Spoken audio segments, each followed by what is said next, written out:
Enhanced by the super soldier serum, Steve Rogers uses his vibranium shield and extensive combat training to confront any threat to justice.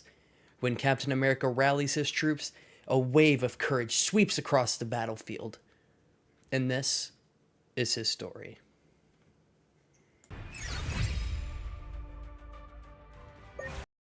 In hopes of serving his country during World War II, young Steve Rogers volunteered for an experiment that enhanced his strength, speed, and agility, making him America's first super soldier. As Captain America, he proudly fought enemy forces until he became frozen in ice and lost to the ages.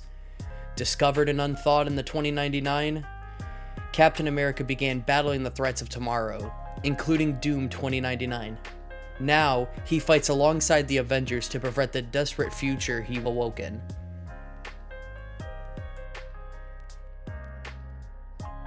Steve Rogers was a man out of time, a man out of space, and perhaps for the first time ever, a man out of his depth.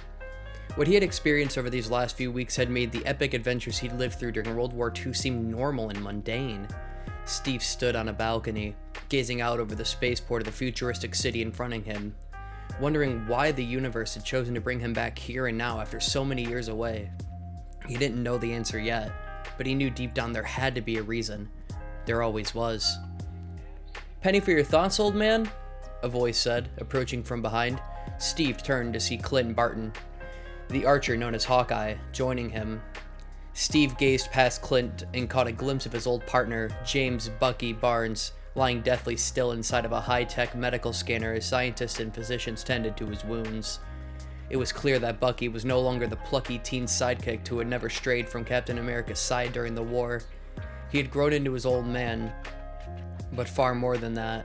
He was now a skilled assassin with a cybernetic arm and a tortured past, developments Steve had missed while he was frozen inside a chunk of ice for the last century or so. During that time, Bucky had become the Winter Soldier, and Steve wasn't sure just how much of the boy he once knew still remained, especially after what Hydra had just done to him.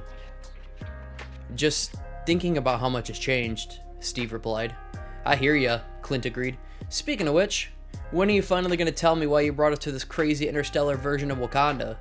Or, how you're still alive, because as far as I remember, Captain America fell on the line of duty."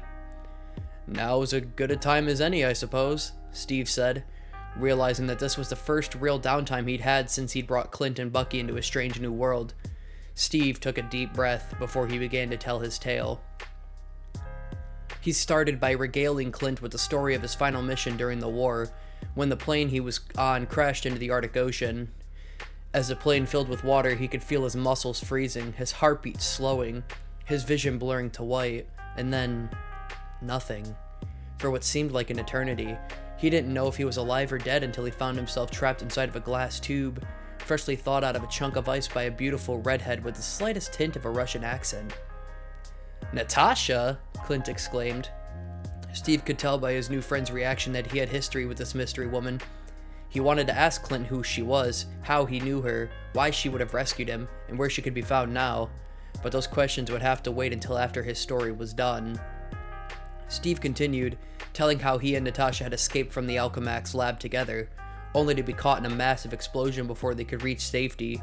Steve protected Natasha from the detonation, but quickly realized that his continued presence would only put a target on her head, so he decided to disappear. With the help of a tough-as-nails resistance soldier named Logan, Steve found his way to the embassy of a nation whose king he had befriended during the war. If anyone could provide him a safe haven until he got his bearings, he imagined it would be the isolationist African nation of Wakanda. But when Steve and Logan arrived at the Wakandan embassy, it looked as though it had been abandoned for years. All that remained were the silent statues of former Black Panthers guarding their nation's proud legacy. Examining the statue of Bashanga, the first Black Panther, Steve took note of the inscription on its base. "Since the birth of this nation, our people have reached for the stars. At last, we have found them." Steve didn't know what that meant, but he would find out when Logan activated the high-tech Kimoyo bead given to them by their resistance allies. A strange portal opened next to the sculpture of Bashanga, and Steve stepped through. In the blink of an eye, he arrived on the other side of the universe, finding himself in a city so advanced that it seemed like something straight from one of those science fiction serials the boys at Camp Lehigh loved to watch on their nights off. This was the intergalactic empire of Wakanda, and its monarch was waiting for him. King T'Challa and his sister Shuri welcomed Steve with open arms, offering him a place to stay and full access to their technology. T'Challa shared stories that his father had passed down to him about his trusted ally in star-spangled armor. Shuri even crafted a new shield forged from vibranium alloy, just like the one Steve had carried during the war, with a few perks, of course. As Steve searched for more answers about this new world, a world where it was no longer 1945, but instead the year 2099, what he found was more unsettling than he originally realized. The future he had awoken in was just one of many, an endless collection of possible timelines that were currently in the process of collapsing on each other due to a phenomenon known as the time stream entanglement. T'Challa and Shuri had already reached out to scientists and heroes from other realities in hopes of finding a way to repair the timelines, but the process was beginning to lead to conflicts between groups with disparate goals and methods. T'Challa knew that the time would eventually come where the heroes would have to confront not only the darkness that loomed on the horizon, but perhaps each other as well.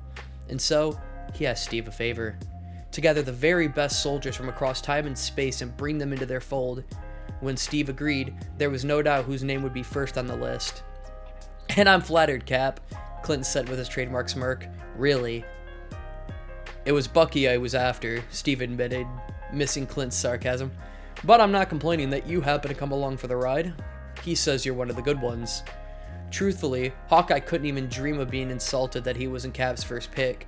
After all, this clearly wasn't the same version of Steve Rogers that he'd served alongside on the Avengers for so many years. That Steve had died trying to save the world.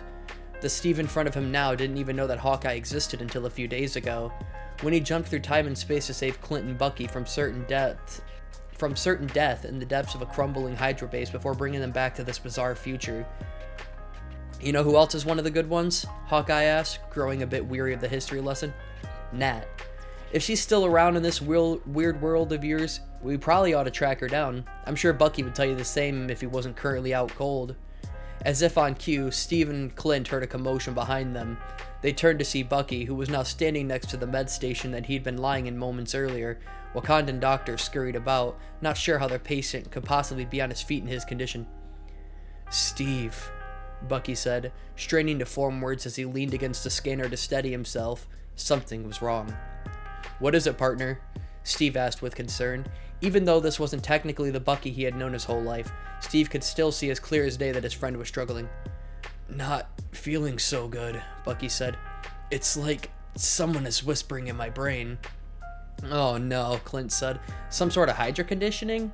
"No, not Hydra," Bucky responded, every word dripping with pain. "It's something older, darker." Steve and Clint glanced over at a nearby statue of Bast, the panther goddess worshipped by the Wakandan people, and realized that its eyes had begun to radiate a deep red. "That can't be good," Clint mused. "Not at all," Steve agreed.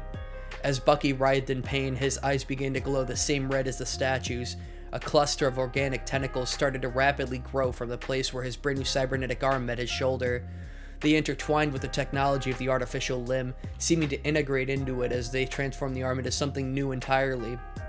Bucky let out a scream as the snake-like limbs extended from the end of the arm and flailed about wildly, striking towards Steve and Clint. "I thought I cut those things off!" Clint yelled as he dodged out of the way. "It didn't take," Steve said, blocking the whipping appendages with his shield to prevent them from striking a Wakandan scientist. "Innocents are in danger here. Let's take this battle somewhere more open."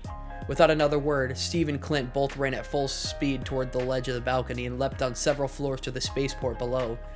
Landing safely, they looked up and saw that the Winter Soldier was in hot pursuit, just as they had hoped. "We need to get to the palace and alert T'Challa and Shuri," Steve said. "Clint, think you can pilot a Wakandan starship?"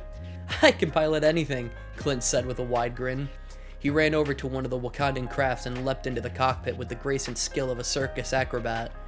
With the flick of a few switches, the ship started to raise in the air, but before it could depart the Wakandan palace, it was ensnared by the tentacles extending from Bucky's arms.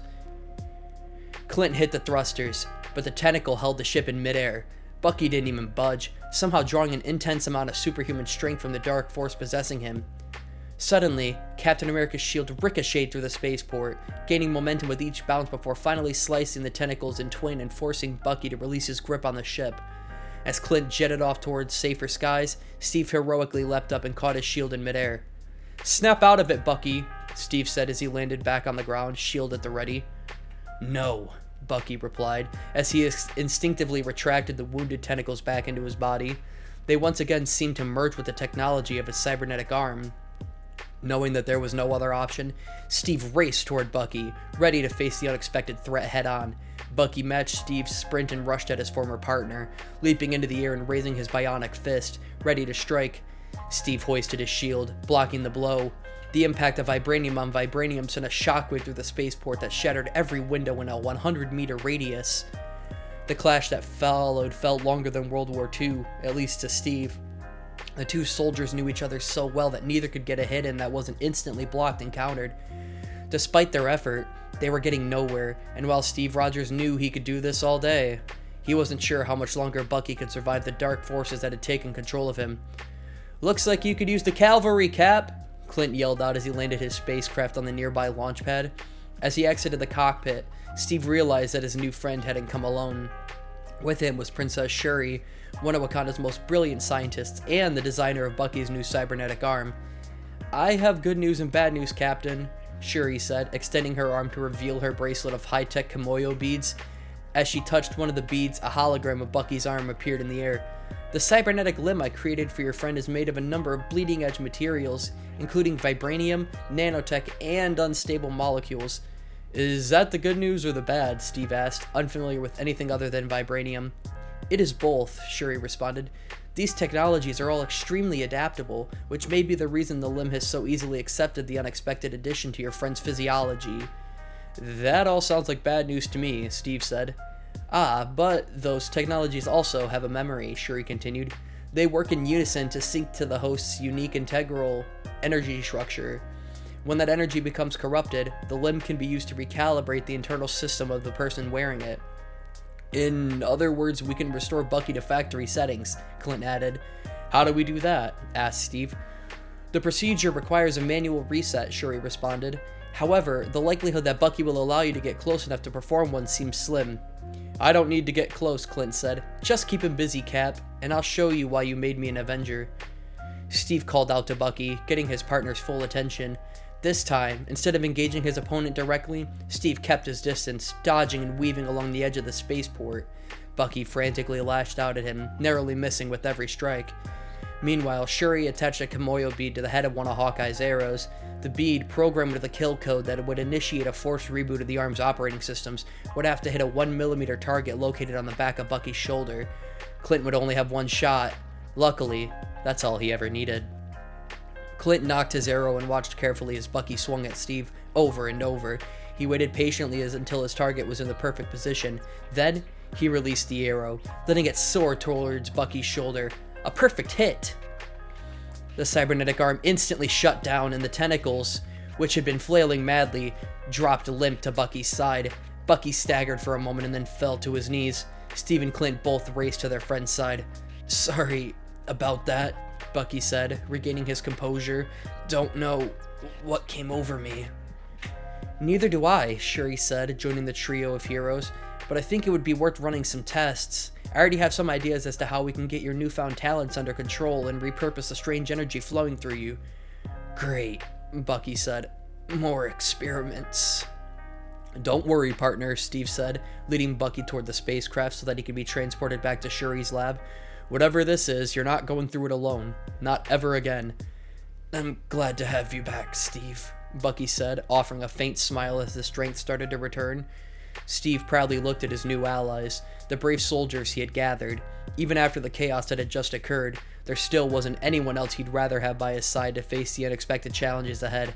"I'm glad to be back," Steve Rogers said. And for the first time since he had awoken in this strange new world, he truly meant it.